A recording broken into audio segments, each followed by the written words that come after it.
Can we get those lights brighter? Okay, so hi, I'm Tony Zurovec, and I'm the Director of Persistent Universe for Star Citizen. Thank you. I'll be doing the lead vocals tonight, and over here on my right, on the keyboard, is Jake Muehle, our economy designer from Austin. Hi. And we're going to be showing you something pretty interesting tonight, and I want to make sure to call out our guitar and bass players back in Montreal, Martin and Robert Lizy. Yeah, that's right. They spent a lot of time working with us over the last, 4, 5, 6 months, very, very intensely on what we're going to be revealing tonight. It's been a bit of a stealth project recently. We've actually shown it to very few people within Cloud Imperium because we wanted to get it to a level of maturity to where it was very easy for people to understand what the benefits of this new technology were going to be. And I'm going to give you a glimpse of it tonight, but you're going to need some background information to truly appreciate it, so bear with me for a bit and you'll see why we consider it quantum leap. So, as everybody here obviously knows, Star Citizen is a very ambitious project. Our goal is to deliver a variety of incredibly detailed solar systems that behave in logical fashion and to then give you ample freedom to follow your interests, whatever they may be. Thus far, we've been focused entirely on a single system, Stanton, which includes 4 planets, 12 moons, 225 economic nodes, 44 trading outposts, 13 rest stops, and 50 asteroid fields. So yeah, it's really big. The point of this presentation then is to give you a better understanding of how, when the first one's taken so long, we're aiming to kick things into overdrive so that we can deliver new systems much more quickly. This involves, obviously, a lot of different areas: procedural generation of terrain, modular art sets, algorithmic detailing of buildings and interiors, and a lot of other stuff. For the purposes of this talk, though, I'm going to focus on what I call the dynamic content. So, what is dynamic content? Dynamic content responds to player and NPC actions in logical fashion. It's systemic. This means that the universe is in constant motion, which makes it a far more interesting place to explore. Most missions should, of course, be dynamic in nature. They should only be offered when there's an actual need for something. This might take the form of a factory that needs some aluminum to create a retail product, a criminal that needs to be brought to justice, or someone that needs a lift from one location to another. At their core, missions are services provided by one party for the benefit of another, and they are therefore one of the fundamental ways by which imbalances in the economy can be addressed. Likewise, economic nodes, which include things like refineries, factories, and retail shops, need to be dynamic since they must continually take into account the various market forces and adjust accordingly.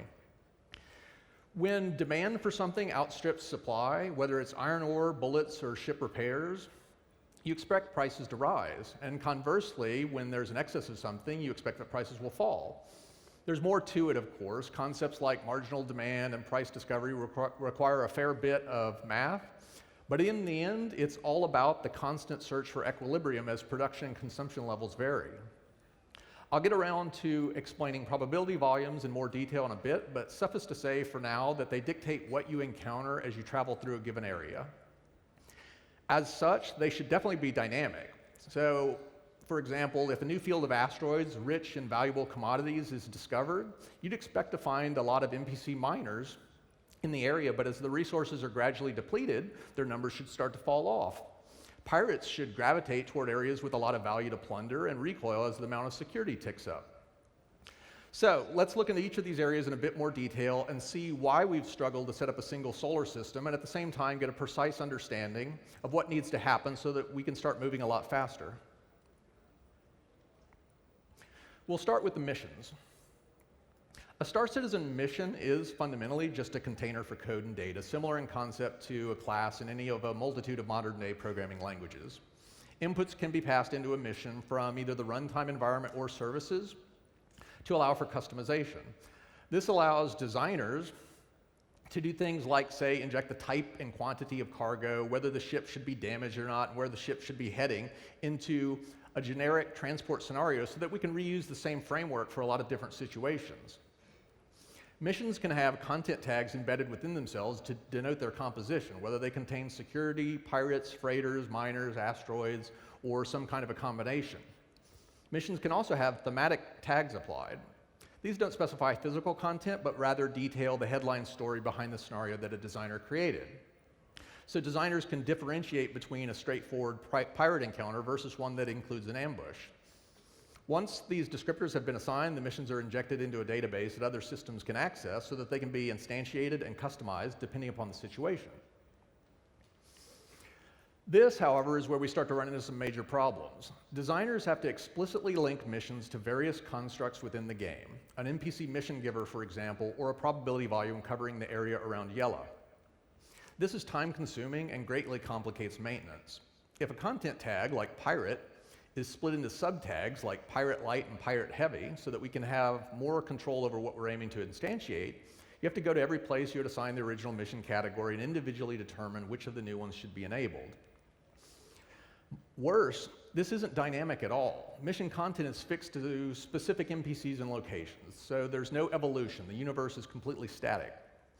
Another major problem is that we don't have sufficient context to properly customize the missions. At a macro level, the game doesn't really understand the concept of a route, much less what miners traversing that route should be carrying, or what condition they should be in, or which direction they should be if they're empty, heading towards a mine, or full, bringing the results of their efforts back to a refinery.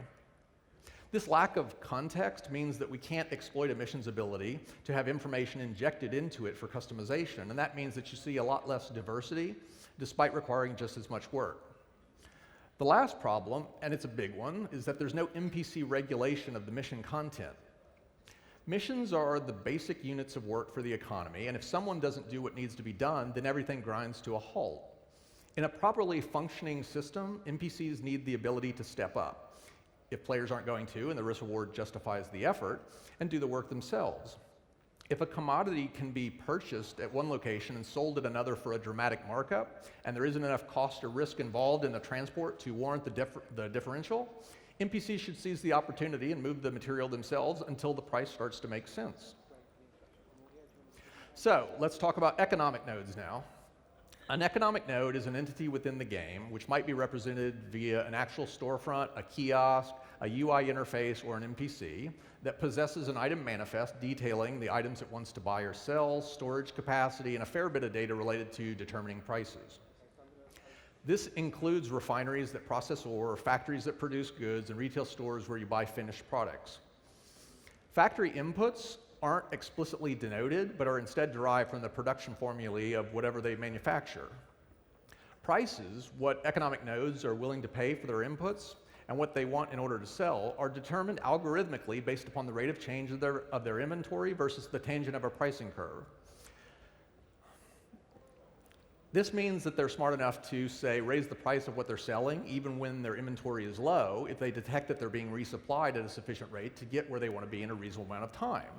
So clearly there's some dynamism happening here, which is fantastic. Unfortunately, that's where the good news ends.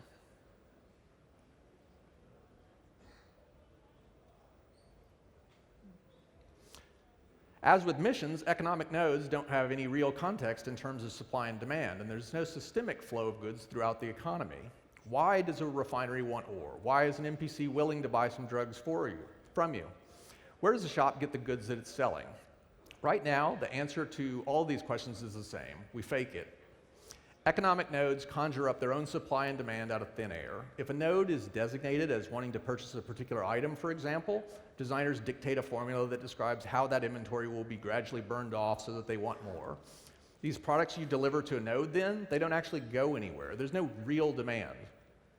This is impossible to balance because while production and consumption are fixed, the player count isn't. Sometimes 100 players are interacting with an economic node, and sometimes none. And I mention this because behind the scenes, at the economic level, all of the players, despite being on different servers, really are connected to one single system. A real economy is a tangled web of dependencies, and you can't expect logical results when its gears can completely seize up due to the action or inaction of players. What we really need then is NPC regulation of the system. For NPCs to purchase items when they need them, thus keeping the demand side logical, while stepping in to help with the supply when players don't and the risk-reward warrants it. This has ripple effects into other areas. If the demand for missiles spiked because there was a lot of combat, you'd expect that the commodities used to construct those missiles would start to rise in price. And you'd also expect to see more miners and freighters working to alleviate that shortage. If the price got high enough that those transports would be carrying a lot of value, so you'd expect piracy to increase, at which point you should start to see a lot more security patrols and requests for combat escorts. A simple change in demand then should be able to alter not only what you see as you travel throughout the system, but also the available missions. These kinds of knock-on effects, in fact, should happen regardless of whether any player is in an area, and that's a separate problem I'll talk about more when we get to probability volumes. So let's take a quick look at what it means to set up an economic node. As I mentioned, there are about 225 economic nodes within the Stanton system, and many of them deal with a lot of different items. Each of these items can specify its own production or consumption formula, along with a lot of other information, storage space, optimal inventory level, price offsets, and much more. This information can be archetyped, but of course the world's a lot more interesting if every economic node is a bit different, so there's still a lot of customization that winds up happening. So now let's take a look at the economic nodes around a typical planetary system.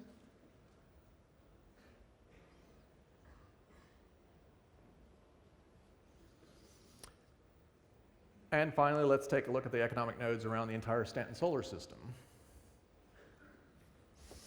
That's a tremendous amount of data to set up and maintain as we're routinely adding new items and changing prices. And the worst part is that it's all extremely rigid. There's no way to have an economic node increase how much of something it produces or consumes because those things are attached to formulae that have no understanding of external events. So right now, designers try their best to brute force this stuff, to make it feel like it's a systemic world, even if it's not. If an area is configured to have a lot of pirates, they increase the price offsets and demand for goods at nearby nodes. If the number of pirates is subsequently decreased, or maybe more security is added to the area, then the nodes are updated to reflect that fact. It's a ton of work, and while this sort of hand tweaking does yield something that feels vaguely logical, if static, it's definitely not a real solution, and it doesn't even begin to address the major problems. Now we come to the last of the major areas for which I wanted to illustrate the problems that we currently face. So, what is a probability volume?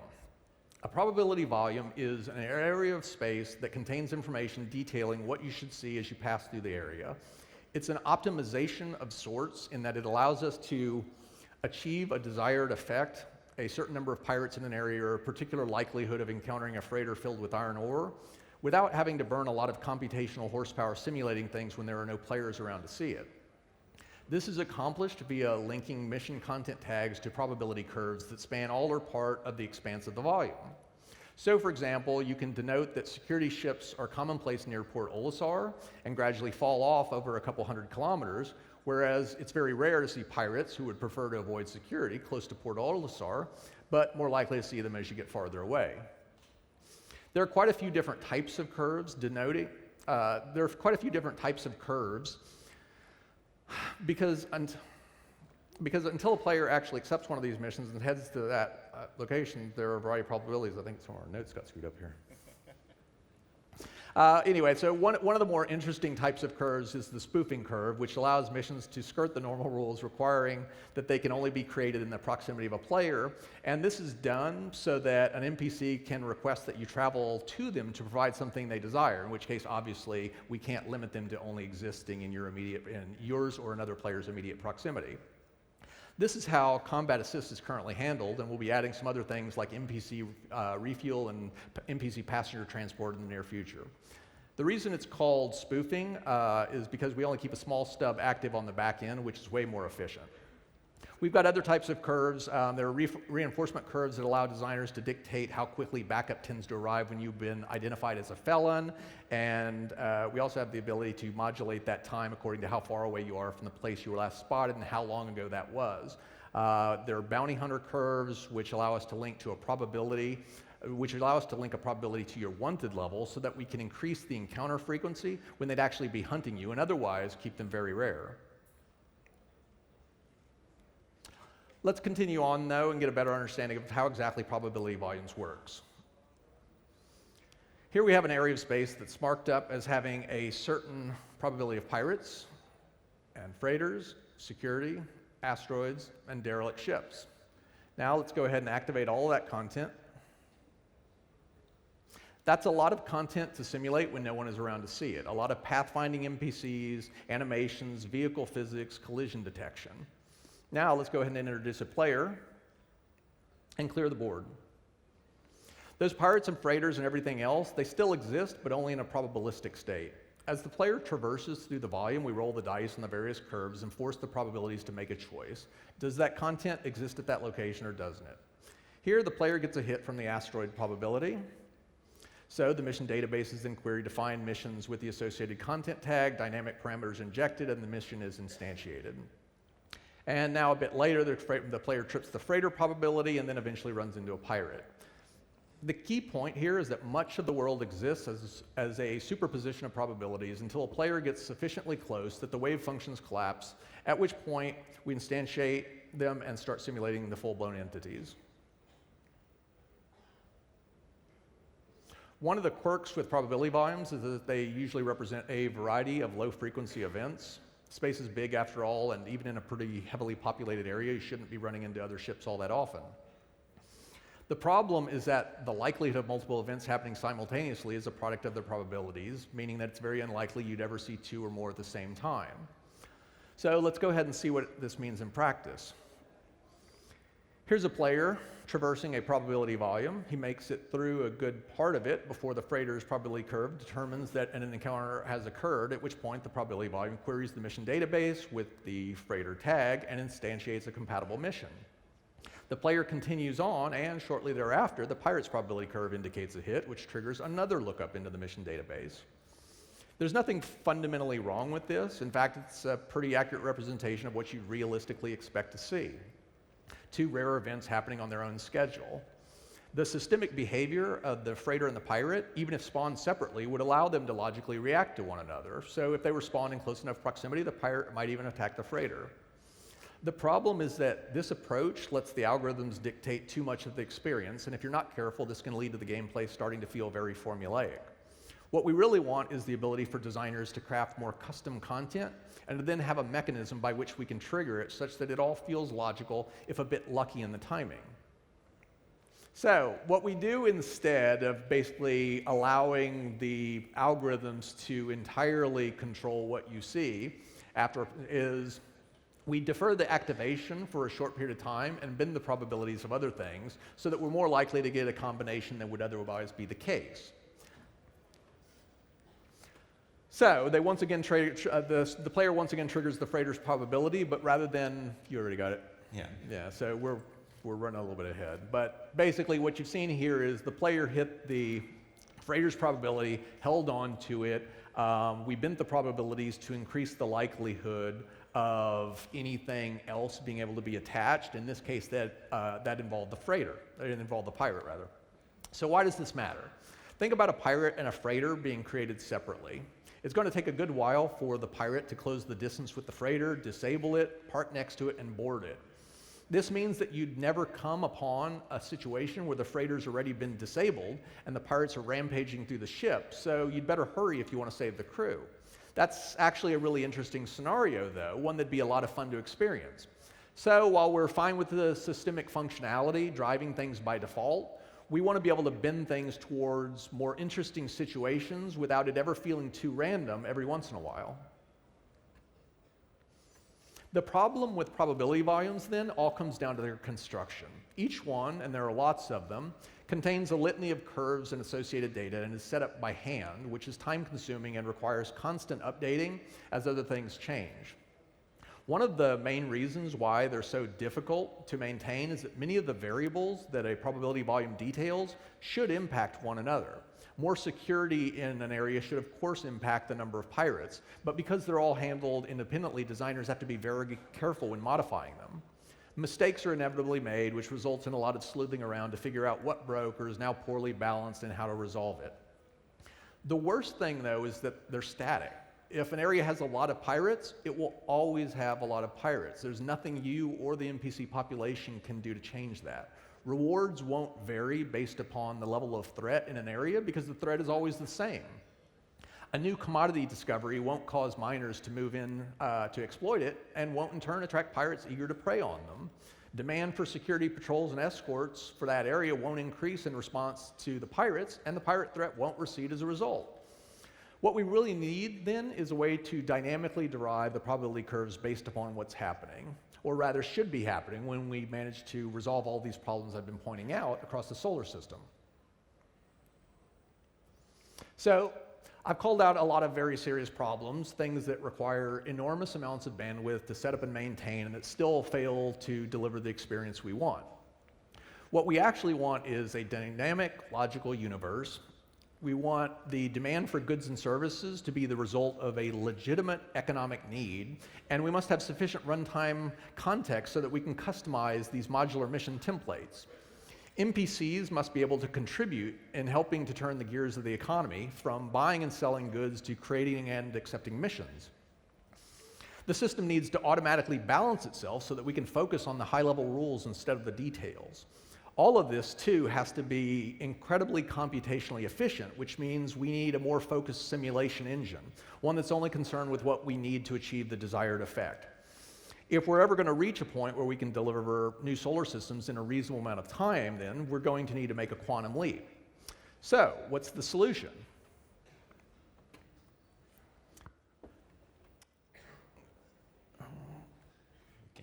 Yeah, I'm supposed to flip.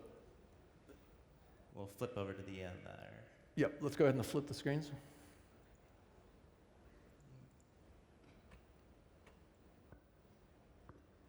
It's exciting, I really promise. There we go. Yeah, there it is. So this is quantum, and I know what you're thinking, and I've seen this before. If the visuals look, particularly familiar, it's because we started with the solar system map that we released years ago. But this really is a totally different beast. The original star map referenced static data. There was nothing dynamic about it, but quantum is totally different. For starters, it has access to all of the back-end services and can pull whatever data it needs from them. Everything you see on the screen then, that's real-time data pulled from the game. So let's go ahead and take a quick tour of the system. Yeah. Okay, let's go ahead and jump on over to everyone's favorite gas giant, Crusader.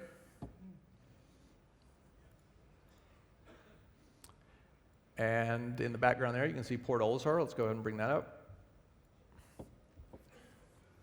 Now, I mentioned that we're connected to all the real-time data. Let's go ahead and see what the players are up to.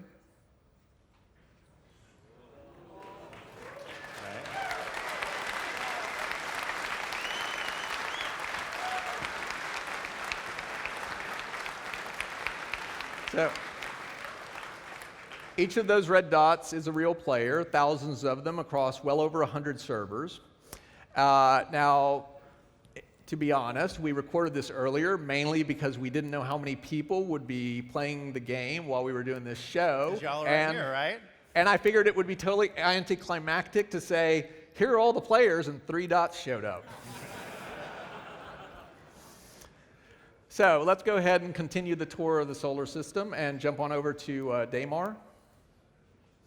And you can see a number of people affixed to the planet. Some of those obviously are going to be at outposts. Some of them are inevitably mining.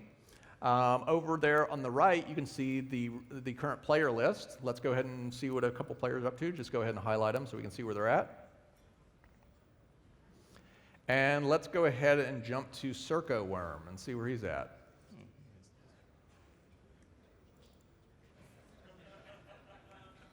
It looks like he's in Lorville. Here he is. Hi, buddy. And you can actually see some deaths down on the planet there. So obviously there's been some conflict there. And you actually see, let's go ahead and back out a little bit and find there's a contract to the right. You have access to missions, so you can see that Calypsos Norwang is requesting personal transport to Lorville, and he's willing to pay $4,500. Good on you, buddy. Let's go ahead and jump on over to Ariel, and we can get a view of those probability volumes that I was talking about earlier.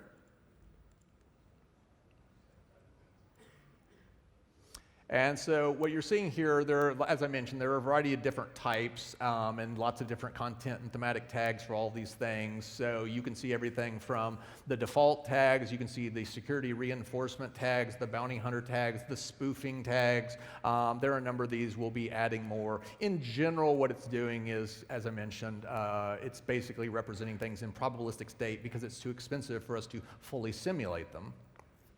Now let's go ahead and jump over to a shop. Let's check out the Hicks Research Station that's on Cellin. Yeah, we've got to go over to Crusader.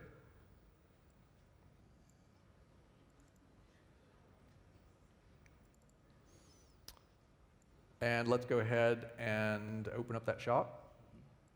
Oh, look, here's... Yep, there's Outpost Correa, and you can see that there's a lot of death around there. And over on the right at the Hicks Research Station, you can see all the things that it buys and sells and what those prices have been doing over time. Now, I suspect I know what you're thinking at this point. This is all very cool, but it doesn't really solve any of the fundamental problems that I mentioned earlier, and that's totally true. So let's clear the board and get to that.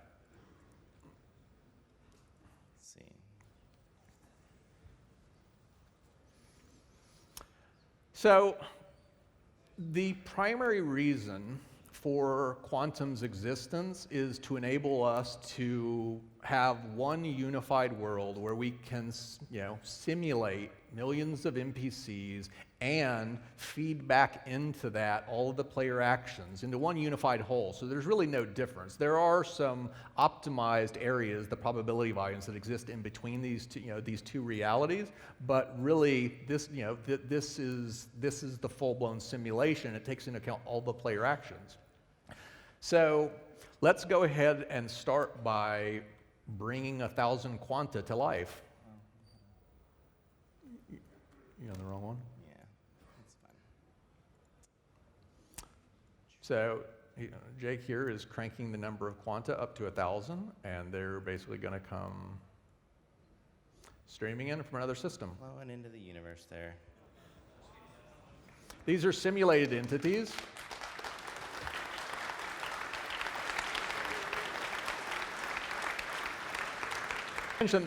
The real significance of this is when you're talking about working out the vast multitude of details that we really need to allow this universe to evolve and feel dynamic, we don't actually need all of the incredibly high fidelity, super computationally expensive stuff that we would get if we were actually simulating these NPCs the traditional way on the server so that they look exactly like they would when you see them. These NPCs don't need to do animations. They don't need to do physics. They don't need to do collision detection. They don't need to do a whole slew of things that we couldn't afford to do. It'd be incredibly expensive to try. And in the end, even if we did it, it wouldn't make the end results any more accurate. So They also have personality traits too. Like each Yep. one has a little bit of something going on. yeah, there are a number of different traits that we're modeling. We're still working out the exact configuration. One of them is ambition, and that specifies how far a quantum can push themselves relative to others, whether in crime or legitimate enterprise. Another one is intelligence, and that dictates what sort of things they can pursue and how well they can do something.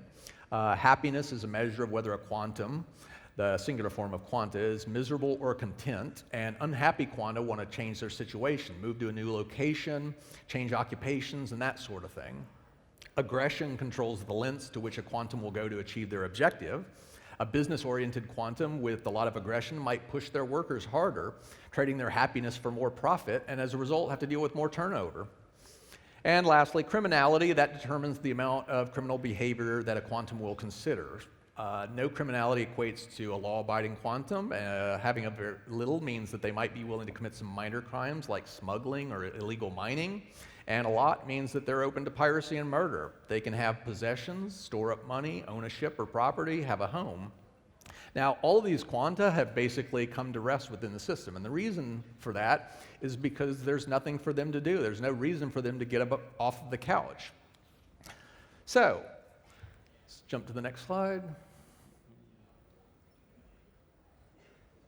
We're going to add a little bit of interest to the system by adding an aluminum mine to Delamar.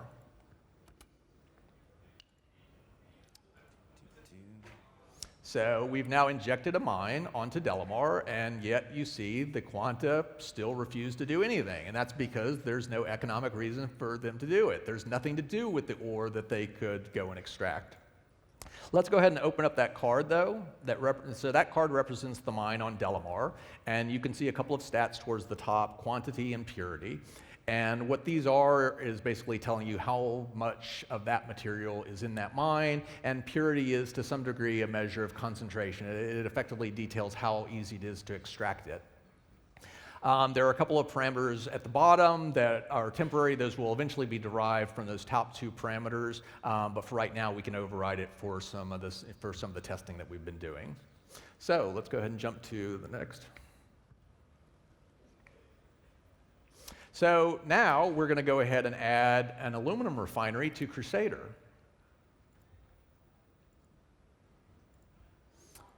And immediately you will see the Quanta start springing to life. And what's happening is they've all figured out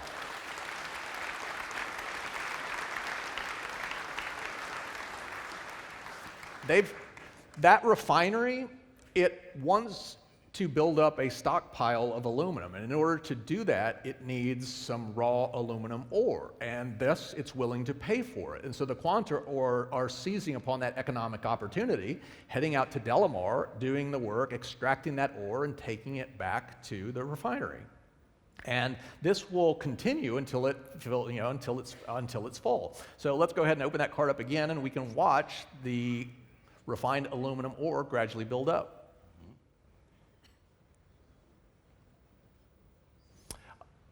You can also see the number of workers. A few of the Quanta, so you see many of them actually acting as miners. There's also a number of them that are working in that refining factory. Refineries can't process this material without labor, and there's a formula that dictates how much labor is required in order to process this stuff. And so they have to hire a sufficient number of workers in order to actually execute this operation.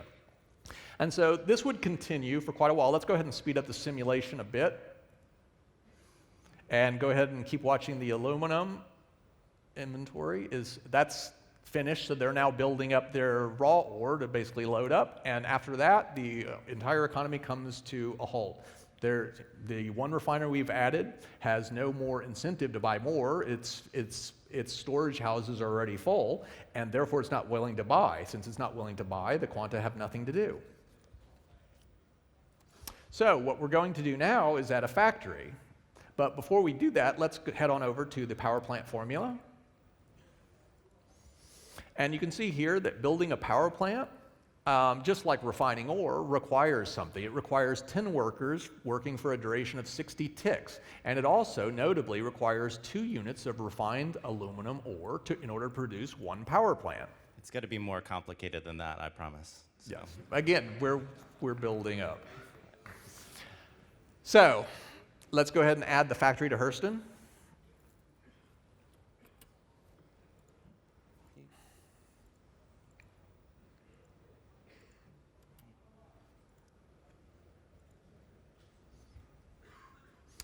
You got to slow it down. Oh, going too fast there. Slow on down. And so once again, you see the economy spring to life. And so now you've actually got 2 different tiers going.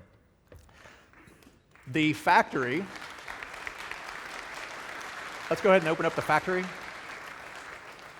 The factory, just like the refinery, needs workers in order to build these power plants. It also needs refined aluminum. So now you've got multiple things going on. The factory is willing to buy refined aluminum. Someone has to transport that aluminum from Crusader to Hurston. So some of the Quanta are basically working, they're basically working as freighters to move that product from one location to another. Some of them are working at the factory on Hurston. Some of them are working at the refinery on Crusader. Some of them are heading back to Delamar to actually do more mining. So you've got an entire little, economic cycle going here. However, it's going to wind up coming to a dead end here. Let's go ahead and accelerate it again, just like what we saw before, because eventually the factory fills up all of its warehouses. It can't take any more. It therefore has no more, it has no more need for refined aluminum. That will eventually shut down the refinery, which will in turn eventually kill off the miners.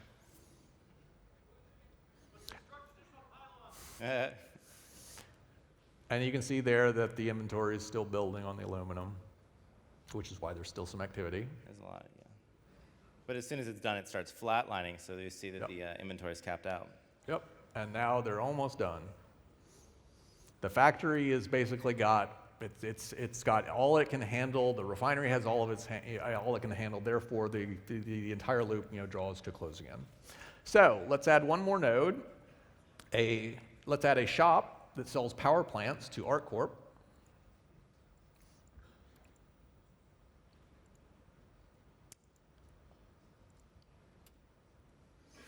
Slow it down again.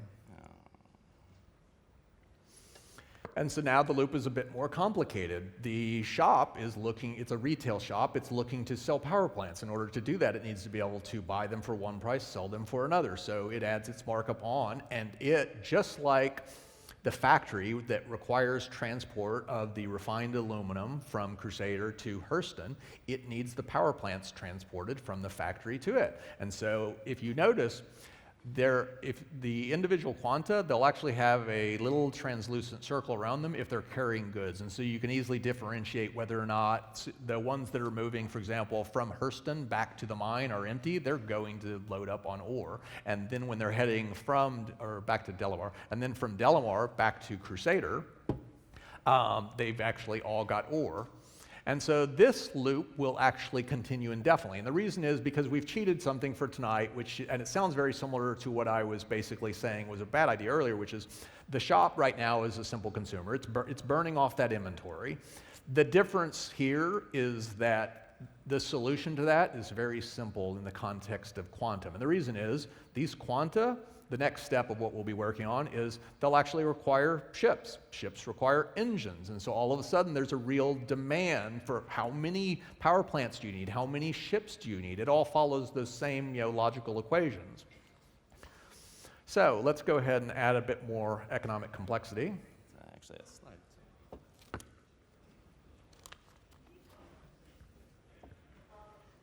So thus far we've shown a very basic economic loop. One commodity, one refinery, one factory, and one retail shop. The real world, of course, is far more complicated. You'll have lots of different commodities, refining and production nodes, retail shops, and of course players in quanta competing against one another for a limited supply of goods and services. It's this competition, this economic natural selection that ensures that things remain in balance, that a logical equilibrium is reached. Should have already gone to it. So, next. So, our current architecture basically has players connecting to a game server. And then we've got services behind the scenes that can feed information to these servers and receive information back in return. And so you can see here, we've got shop services and probability volume services and all of this sort of thing.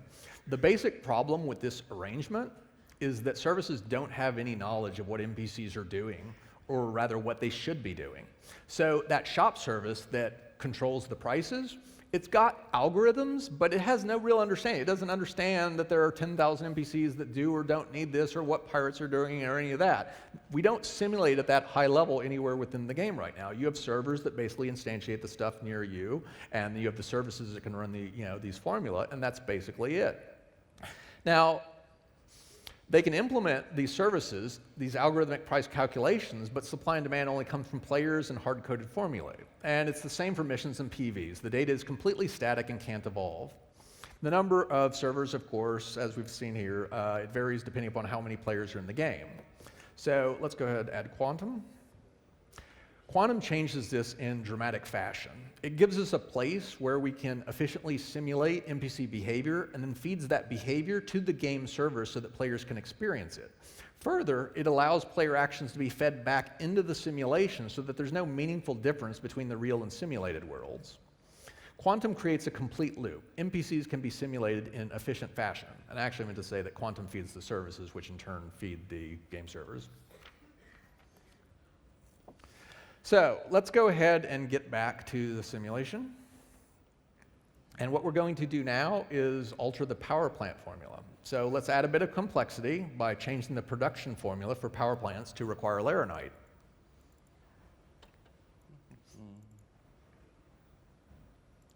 We're gonna add some. We need to change the production formula. No, we gotta change we're gonna add laranite first. Oh, right, yeah, okay. Yeah, we do want to add the new mine first. So we're going to add a laranite mine to Walla. And then we want to go ahead and add a refinery for this laranite. We'll add that to the Hurston L3.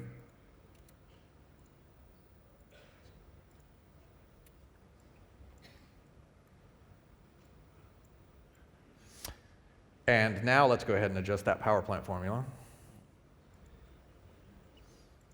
And we're going to change the power plant formula. Right now it requires 0 laranite. We're going to change that to 2. And what we're going to very quickly see here is that we're going to start getting some laranite flowing to the Hurston factory so that the power plants can continue to be created. Yep, and that's that loop of guys right there. That's what they're taking. Now, one of the important things here is that let's go ahead and look at the Hurston aluminum. Bring Hurston factory aluminum.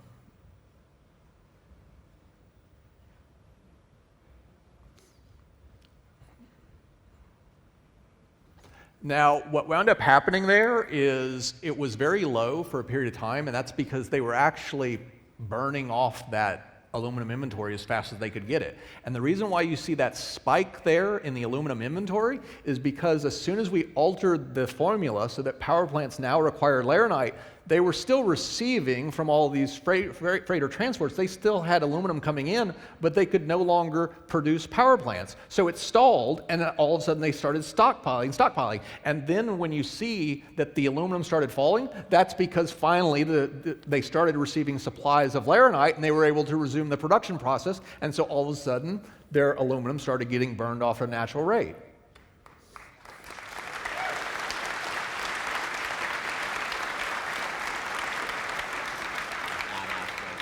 Yep. So now we're going to add a bit more laranite out in the asteroid fields, and Jake's going to handle that via macro.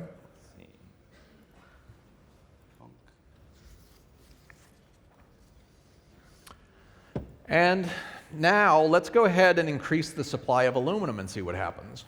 So we're going to add a few new mines. So let's add an aluminum mine to Selin first.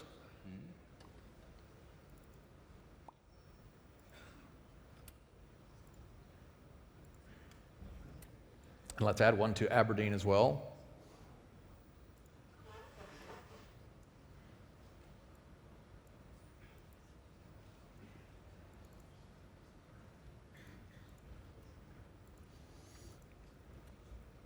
And lastly, we're going to do Lyria. And if you remember, we already have an aluminum mine on Delamar.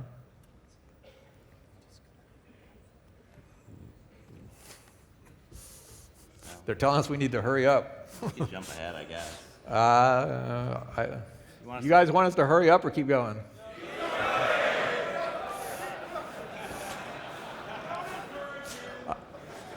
All right, so it's like 400 to 1.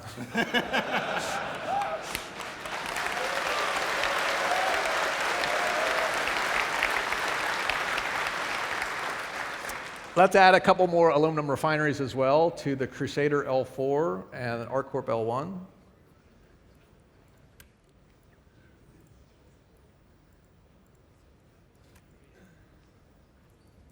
Crusader L4. Yep, and ArcCorp L1. Yep. So now let's go ahead. We just added all of this new aluminum. So let's head back to that Hurston factory and see what aluminum prices are doing there. What's that factory having to pay for aluminum with all this new supply, these new mines, these new refineries?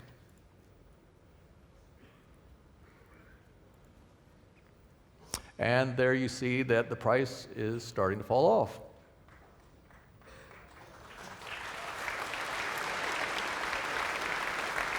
Can you speed it up a little bit? Let's you see what it does. And if you see, it continues to plummet.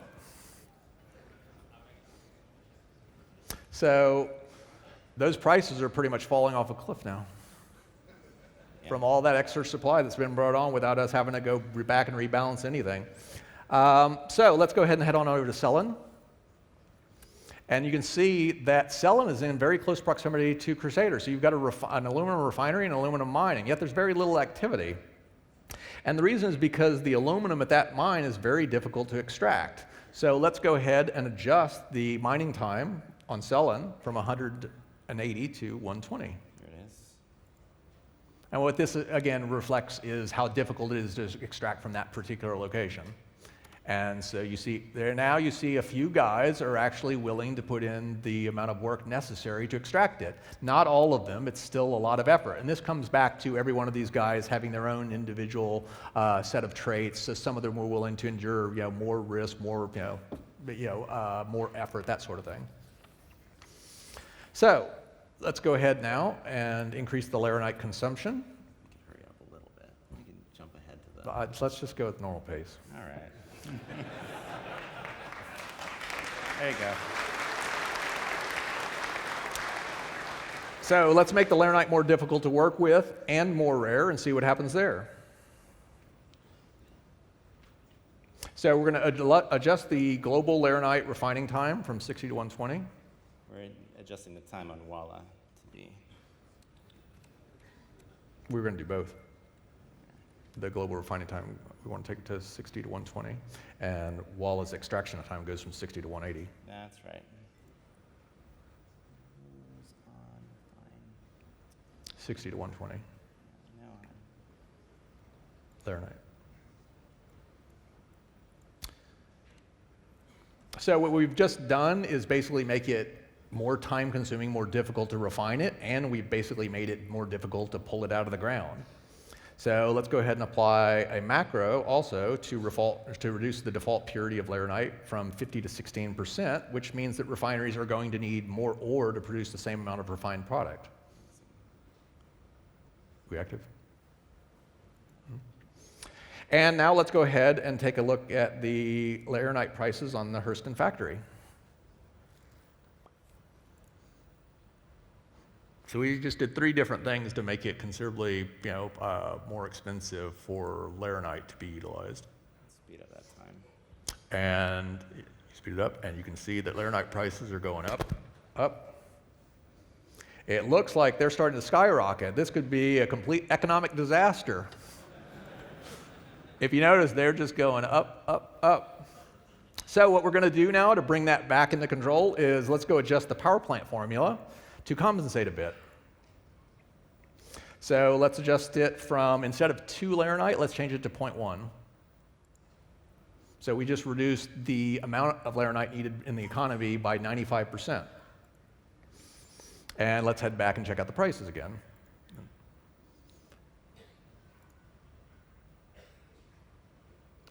And what we should see here in a minute is laranite should start to drop off pretty significantly. And there you go. Crisis averted.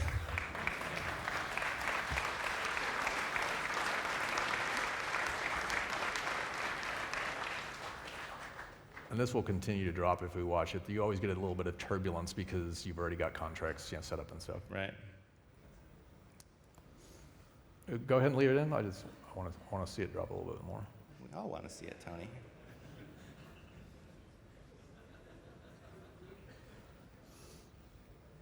So it's already down 40, 50%, and it'll keep falling.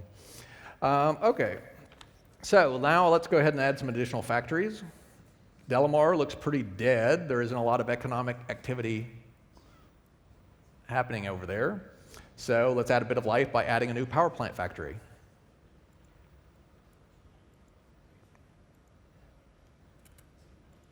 Add one over here too. And yeah, let's add a Hurston L4 factory for power plants as well to create a little bit of competition for aluminum.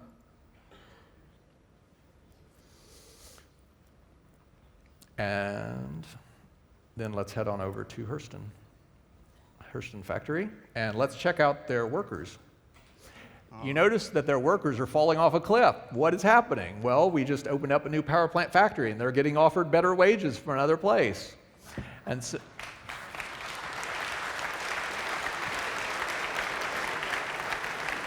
And what are the wages on Hurston? Let me grab this guy. Let's see what the wages that they were offering. I can't see it. So they were up at, is that 0.25? Yeah, Delamar's offering like almost 3 times the wages of. Yep, so there you see the differential, which is that factory is more desperate for workers, and so you see, let's look at basically the workers skyrocketed on Delamar and plummeted on Hurston. And eventually those wages, of course, stabilize. They find a point of equilibrium, which is a big point of all of this.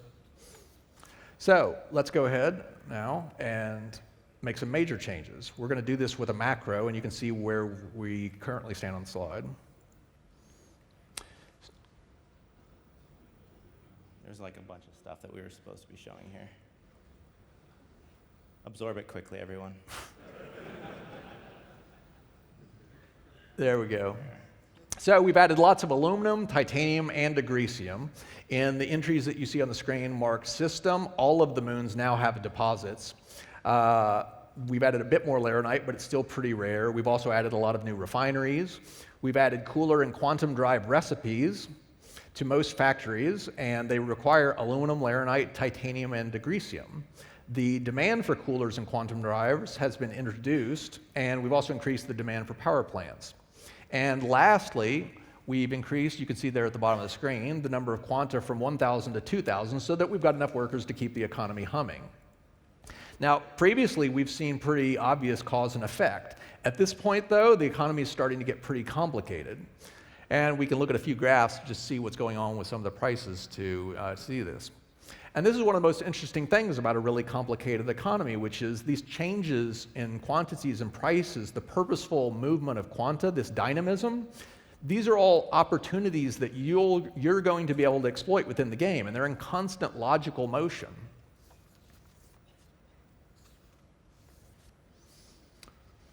So let's hit the next one.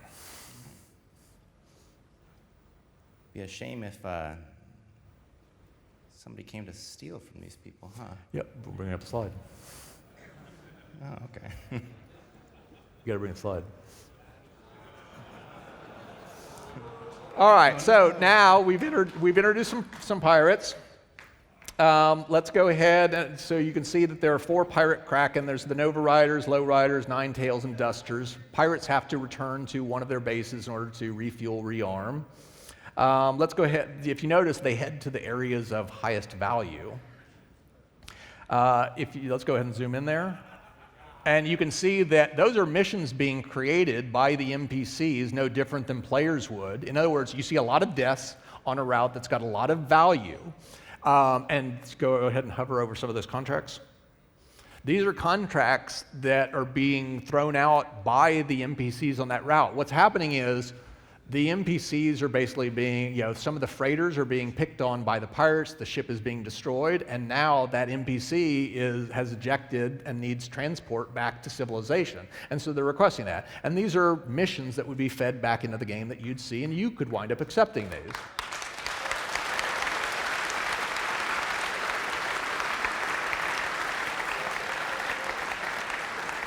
Let's go ahead and take a look at Hurston, the coolers and quantum drives. Check this out. This is where they're operating out of, you guys. Right.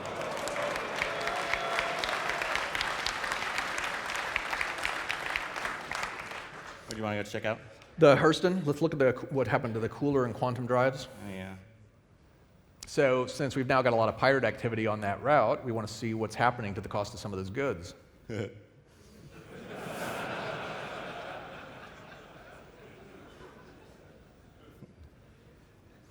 For a cool 500,000 UEC, you can get yourself your own power plant. Yeah, I can barely see that. It's actually normal. Piracy is really terrible for economics, you guys. So, yeah. So let's go ahead now. You can really see it over at the coolers where it started at like a really reasonable thing. Like that's pegged. It's the scale. So basically, they were down around 1,000, 2,000, and now they just absolutely skyrocketed in price because so many of the freighters moving whether it's supplies or moving, the finished product from one location to another, are now being intercepted. And these quanta, as I mentioned earlier, it's like they have various traits, and some of them are very risk averse, and they won't go down routes where there's a significant chance of death. And so to counteract some of this danger, let's go ahead and bring in someone to fight the pirates. So here comes some security.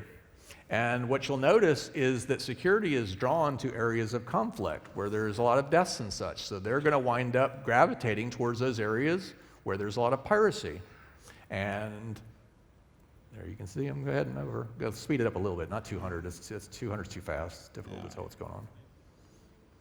And if you notice, by the way, the police will wind up patrolling an area, so they're in constant motion, whereas the pirates basically are enabling quantum interdiction fields. That's why they're basically picking a route on, they're picking a particular location on the route between, between two locations, and they're basically, lying in wait. And the security, which doesn't know exactly where they are, is scanning the area looking for them. And so what you notice here is that the pirate situation is starting to look a lot better now that security's shown up. And you would see this reflected over in the prices. And so what you have here is a perpetual game of cat and mouse, to where the pirates look for the areas where they can reap the largest rewards with the least amount of risk, and security is then drawn to them. And as soon as you get enough pushback from the system in terms of security, then the pirates look for more opportunistic pastures. And again, this is very much like what you would expect to see in any logical functioning system.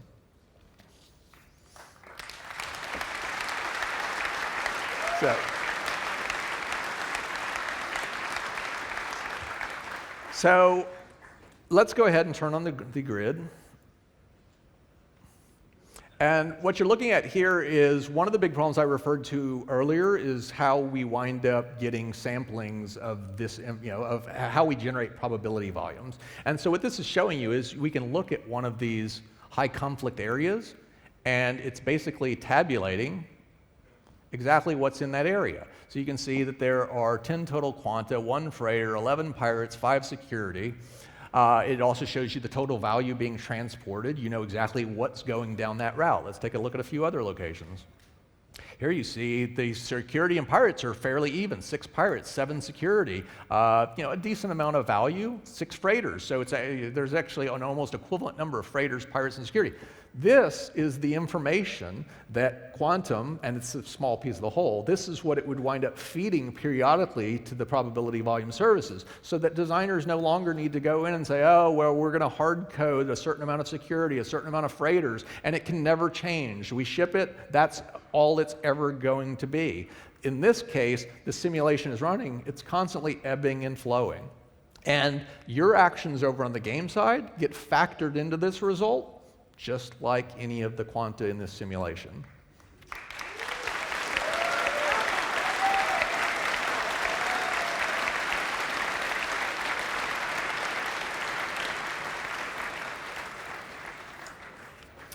So for years, we've had just the back-end services and the game servers, and the fundamental problem was that we didn't have a single area where the entire game could be simulated, where NPCs could request goods and services because they have a legitimate economic need and could vie with players to provide those things.